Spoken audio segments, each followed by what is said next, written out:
All right, friends, today we're diving into something special. Chicken meets plantain in a love story that begins right here on this chopping board. This is not just cooking, this is art, this is therapy. And most importantly, this is a plate of joy waiting to happen. So grab a seat, relax, and let's make something worth remembering. First up, the chicken. We're going small and mighty here.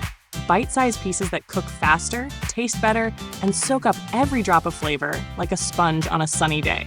Take your time with this step. A sharp knife, steady hands, and patience. Cooking teaches us that sometimes the little cuts in life bring out the most flavor. My knife's doing the talking, but my taste buds, they're already celebrating in advance. The smaller the cut, the bigger the flavor punch. That's today's first tip. Now it's bath time for our chicken. Not once, not twice, 3 whole rinses. Why 3? Because it's all about freshness. We want clean, bright flavors and no lingering hints of yesterday. Rinse, swirl, drain, repeat. Think of it as giving the chicken a spa day before the performance. And here's a little life reminder while we do this. Sometimes you just have to wash away the old to make room for the new. Next up, the marinade. This is where the magic begins. A good marinade is like a good friendship. It seeps deep, it lingers, it changes everything for the better. A sprinkle of seasoning, a dash of love, maybe a spice that reminds you of home. Let your instincts lead. Here's a tip, always marinate for as long as you can. Even 15 minutes makes a difference. But if you can, let it sit a little longer.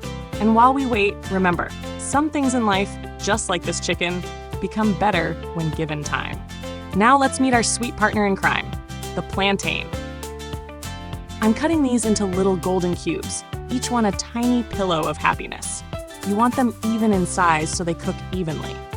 Cooking tip, plantains ripen faster in a warm place. So if you want them sweet, wait until those skins turn dark yellow with black spots.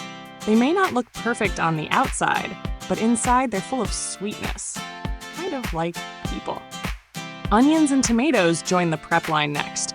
The onions might make your eyes water, but they're worth it, because behind that sting is flavor that transforms everything it touches. Tomatoes bring freshness, juiciness, and that little zing that wakes up the dish. Think of them as the background singers in our kitchen concert. Not the star, but without them, the song wouldn't sound the same. Now, the real fun begins. Browning the chicken with sugar and oil. The sugar melts, turns to golden caramel, and wraps each piece of chicken in a warm brown coat. Tip, keep the heat at a medium level. Too high and the sugar burns. Too low and it won't caramelize. And that smell right now, that's the smell that makes neighbors suddenly remember they haven't visited in a while. In go the onions, sizzling as they hit the pan, followed by the juicy tomatoes. You can almost hear them whispering secrets to the chicken as the steam rises. This is where colors bloom and the whole dish comes alive. Stir gently. Let the flavors mingle like old friends, catching up after years apart. Now, it's plantain time. And I'm also adding in Matooke because this dish is about harmony. Sweet meets savory, soft meets hearty. Here's a kitchen truth. Balance is everything. Just like in life, too much of one thing can overwhelm, but the right mix makes magic. Stir it all together slowly, making sure everyone in that pot gets to meet each other. Cooking is a lot like building relationships. You check in often, give things a stir, make sure nothing's sticking or feeling left out. Every time I lift the lid, the aroma says, we're getting close, and my stomach says, can we eat now? But patience. Patience is the secret ingredient. We let it cook, letting the flavors become best friends. This is the perfect moment to pause, take a breath, and appreciate that good things are happening, even if we can't see them yet. In life and in cooking, sometimes the best thing you can do is trust the process. Now for the final check. One last stir, one last taste to make sure every bite has its fair share of love. And there it is, the grand finale. Golden chicken, sweet plantain, hearty Matooke, all wrapped in rich, savory goodness. The colors are warm, the texture is perfect, and the smell is enough to make you forget every problem you had today. Here's the takeaway.